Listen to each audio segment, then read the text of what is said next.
World of Warcraft has literally never felt like this before, and if the best of this is the future of getting around in World of Warcraft, Blizzard have absolutely nailed it. And that's because where dragon riding was a little bit of physics added to riding around the place, flying around the place, Blizzard basically went completely mad with D.R.I.V.E. This is full-on gameplay. It is basically playing Mario Kart to get from quest to quest, and at times, the best of times, it even feels like Crazy Taxi, like some proper arcade kart racing that somehow works in World of Warcraft. Mostly, anyway. And I say mostly because, to me, this is so fun.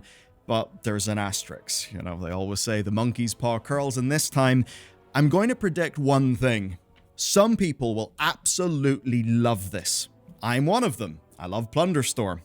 But a lot of people are going to hate this. So let's dive in and check out today's sponsor. They're one of my favorites because they allow you to actually benefit from the law and your rights. Let me explain, right? Here's the deal. Data brokers exist in the internet and they harvest your data any way that they can because they are, I think, unscrupulous. Now, they then sell that data, and that can be sold to anyone, and that can mean you'll get robocalls, you'll get spam, there can be security vulnerabilities, especially social engineering, the more that people find out your data. And whenever a big corporate data leak happens, well, that data often ends up being gobbled up by the brokers. And that is where Incogni.com/Bellular Warcraft comes in. It is a superpower. You see, the point is we have a legal right to have our data taken down from a company. You can literally go, write up the email, do all the things and send it. But that's going to take you hours. And I don't know about you, but I don't want to spend my free time doing that. And even if you do that, you can be recollected again. So here's what Incogni does. It scans the brokers, automatically sends the takedown requests, and it adds you to suppression lists. And best of all,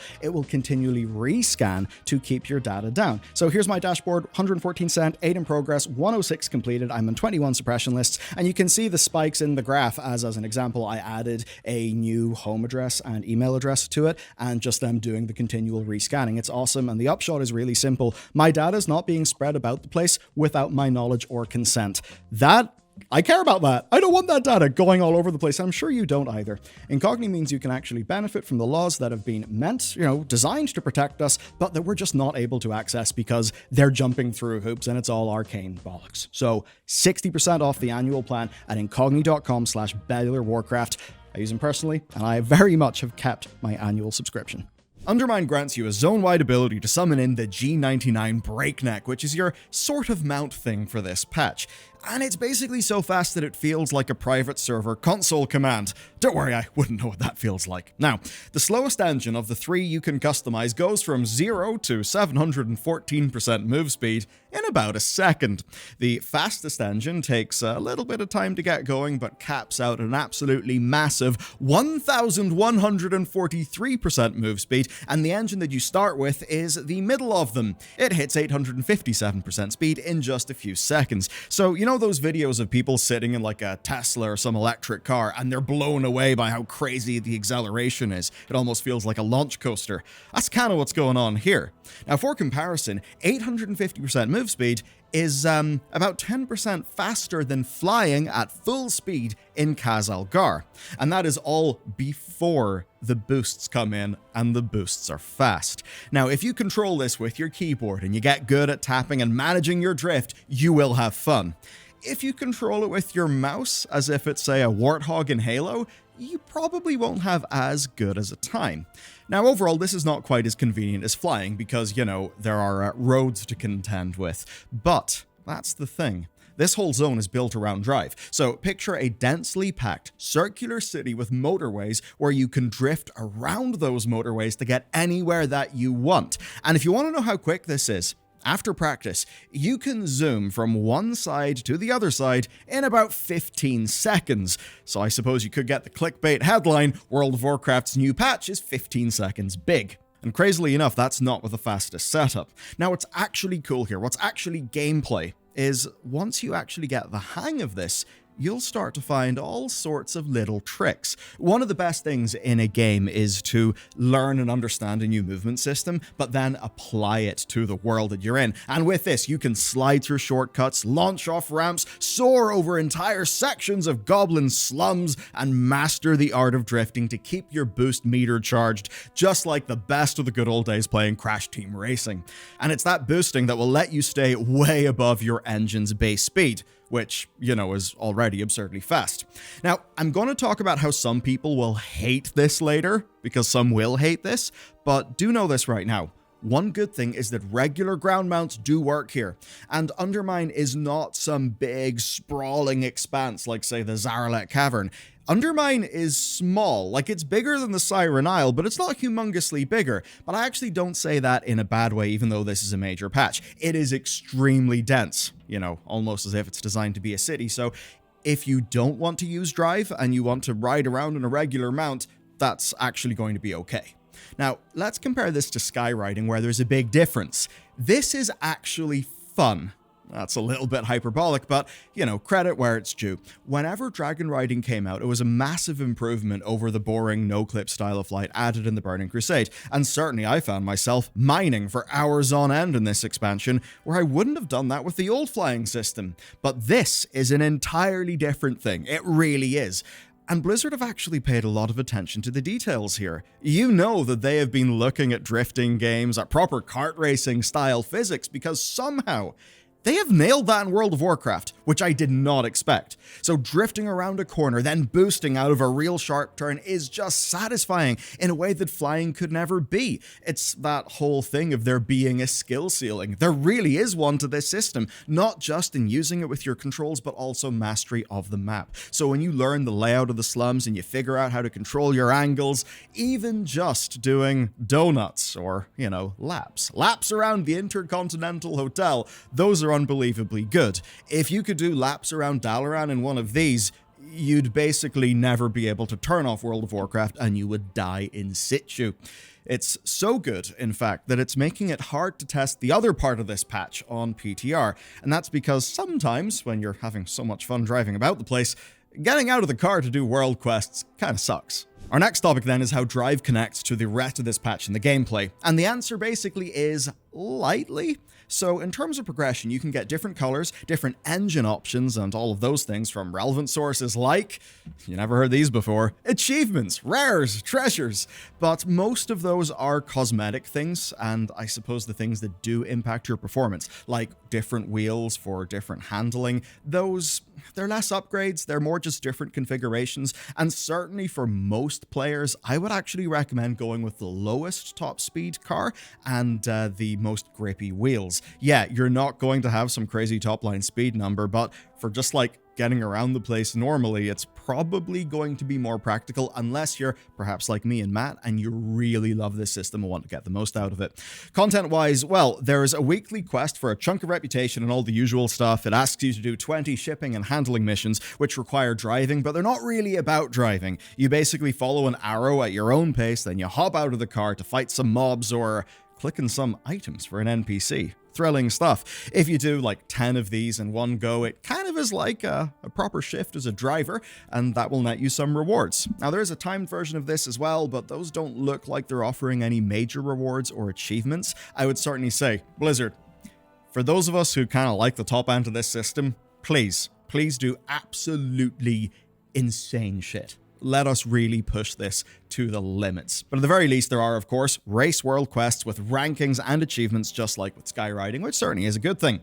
Beyond that, then, this mostly serves as a way to get around quickly, which is a shame because a properly, timed delivery system like direct crazy taxi gameplay would be absolutely amazing. But personally, I think Blizzard are being a little tad defensive here because, to be honest, having to practice taking corners and dodging random doodads can be frustrating. When I say doodads, by the way, that's not just me being weird and curmudgeonly. That's kind of like a game dev term for all of those little things that you see sprinkled across the world, which have collision and will stop you in your tracks. That's a bit of a thing. People will be put off by this when they first realize that they need to learn a new way of moving. it will take some time getting used to. And if that all seems a bit daunting, do not worry. We will make the mother of all guides so that you can max out this system or just, get like the best opportunity cost version of it for you. Now, like with dragon riding, Blizzard have kind of taken a big risk here. They've added a new type of gameplay, and in a way, they're holding the faith that we'll like it. Now, dragon riding is a permanent feature, and most of us can't imagine life without it. Some people do like the older flying because it's less involved, and frankly, the type of flying that dragon riding is not really what they signed up to World of Warcraft for. And that brings me to my prediction. This will be controversial. It will be so much more controversial than dragon riding. Chapter title isn't lying. As somebody who loves this, I absolutely think a lot of people are going to hate this feature. And it would be very easy to say, oh, they hate it because they're not real gamers. No, that's not really true. It's just not what they signed up for in World of Warcraft. And the moveset of a game is like so foundational to how a game actually plays. If there's a game that you like and its moveset changes, I mean, you could just suddenly not enjoy it whatsoever. And one of the reasons why WoW has been so sticky to people for such a long time is just how snappy its animations and its movement feel. Now, I think this feels great, but it's not what any World of Warcraft player signed up for, right? It just so happens that the Venn diagram of, my interests and things that I like and this just happens to line up really well. And what it would be all too easy to do is to say that, well, some people were skeptical of dragon riding, and certainly whenever I was on the beta for Dragonflight, it was always that thing where we'd all in the beta say, wow, this feels really good. And people in the comments would be just like, oh, gimmick, terrible, give me old flying, shit game, Blizzard have no ideas. And I think we were broadly proven right. But there's a big difference here. This is way more different than skywriting, and it is way easier to cock this up. And in a way, that's because it is so powerful. And it's one of those funny things. Blizzard have committed here. This is actually so fast that I question how fast you can go. Now, I suppose for Blizzard, there's a little bit of a strange situation here. They want to say to people that this is faster than dragon riding because they know that if there's a big new major patch zone and you can't fly in it, then people will be furious, right? So Blizzard then says, don't worry, these actually go faster.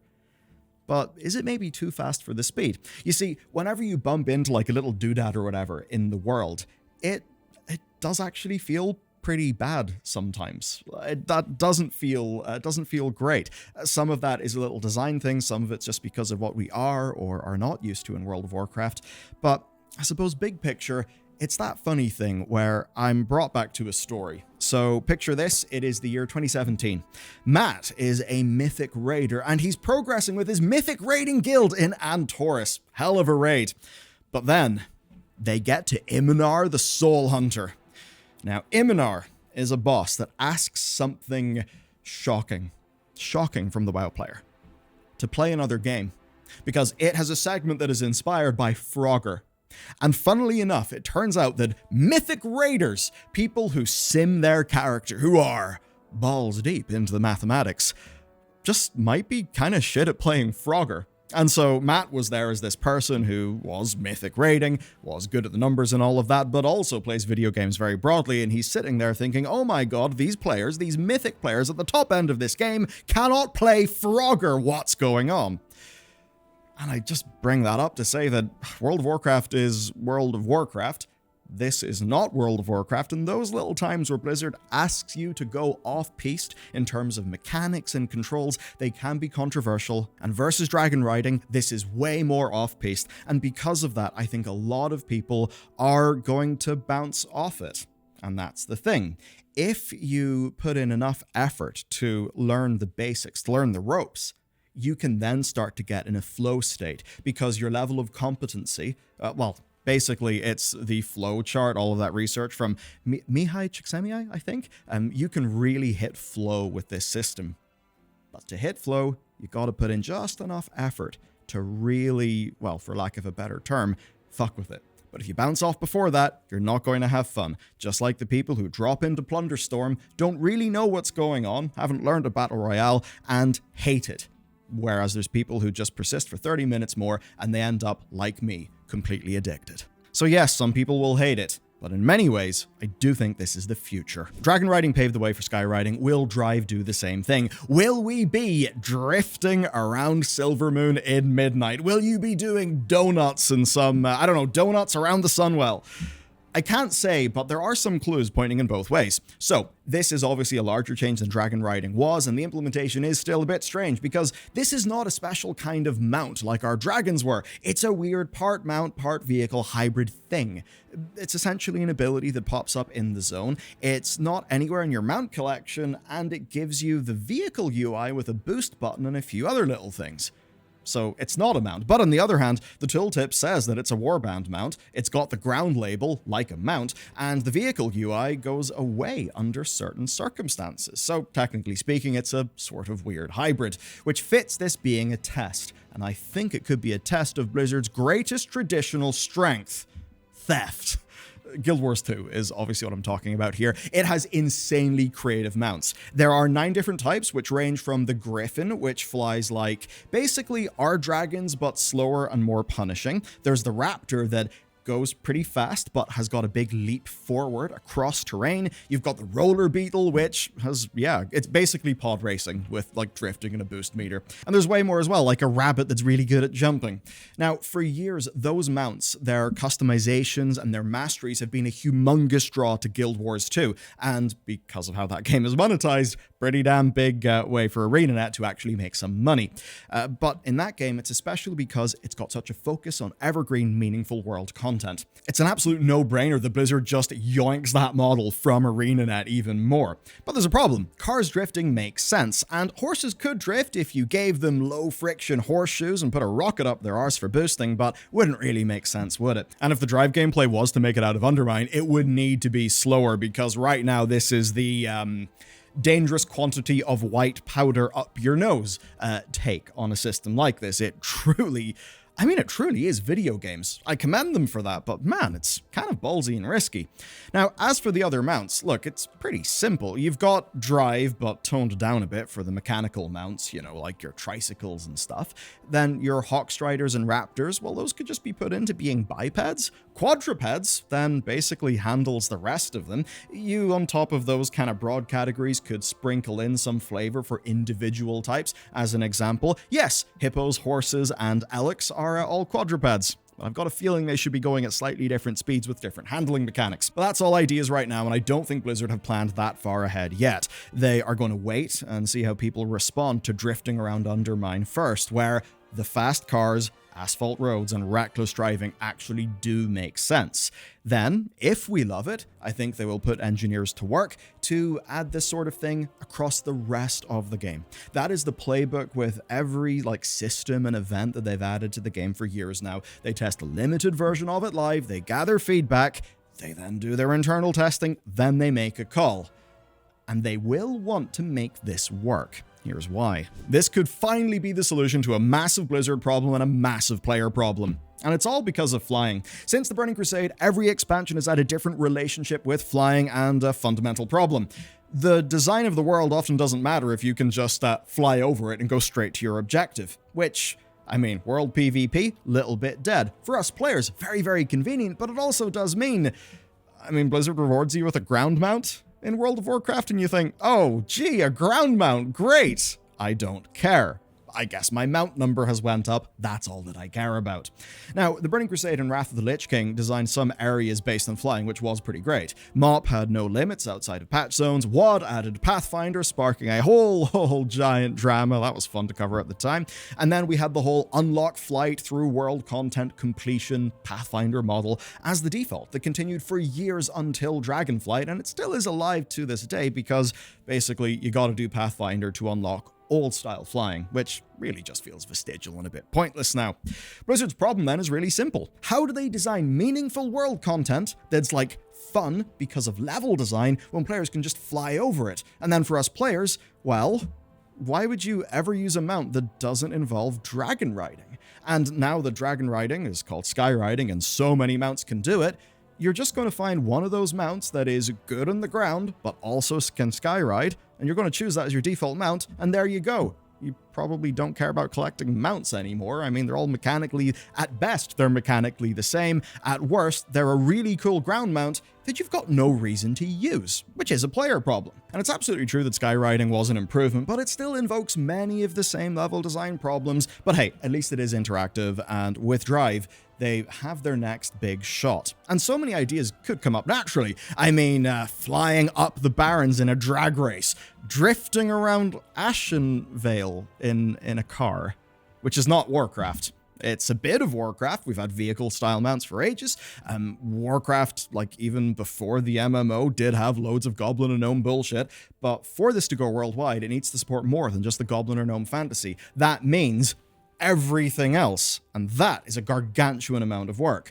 But before any of that, Blizzard, you have got things to fix for this patch first. All these grand designs and the hope of having dynamic ground mounts are going to be hurt if this ends up bouncing off the majority or even a significant minority of World of Warcraft players. And right now, there are some things that just don't really work as well. So, Blizzard, see all those fences and doodads around Undermine?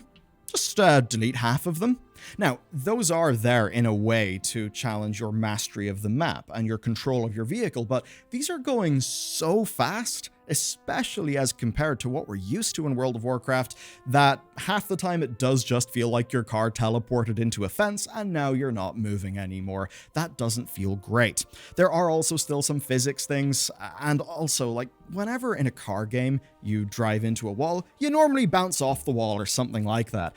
Here, though, you just kind of go, you stop, there's not really any proper feedback. So Blizzard, try to work on some physics to perhaps deflect our cars instead of us just getting halfway stuck inside an object, because when the front bonnet of your car is literally clipping inside a wall, it doesn't really feel like a polished game anymore. And I know some of this is inherent to World of Warcraft, but that doesn't matter. That's a developer problem. And then keep tuning these controls, because this system shines on keyboard when you're really good at just tapping, A and D to manage your drift perfectly. And there's a version of this that would be amazing on a gamepad. But we're conditioned to steer with our mouse. Like with our characters, with skywriting, that's how we all do it. I don't know if anybody skyrides with WASD. And that means that the fly-by-wire Halo Warthog style controls are just not really responsive enough for the drifting and boosting mechanics here. So ultimately, that's my take.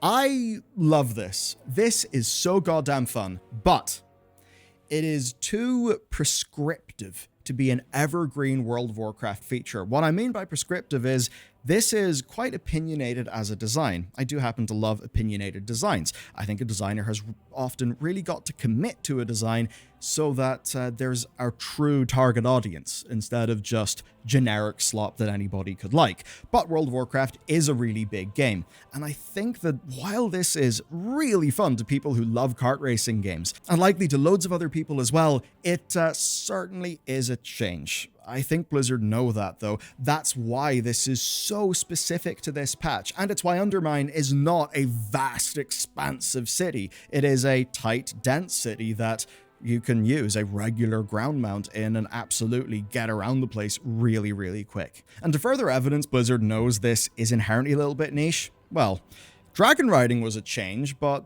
it was one that they thought would work, and because of that, they were comfortable to make it be an expansion feature. This is a patch feature, themed specifically around one zone that is designed for it. There is no way in hell that Blizzard are going to take this and copy-paste it to the rest of the game and call it an evergreen feature. But this is the big thing. Before a game designer sits down and implements the actual thing you'll be playing, engineers have got to build how it works. New physics, new tooling, all of that. And yes, these are being used for this feature, but a lot of that stuff is foundational. And that is the stuff, the technology, the tooling, and the lessons that should inform how Blizzard rebuilds ground mounts.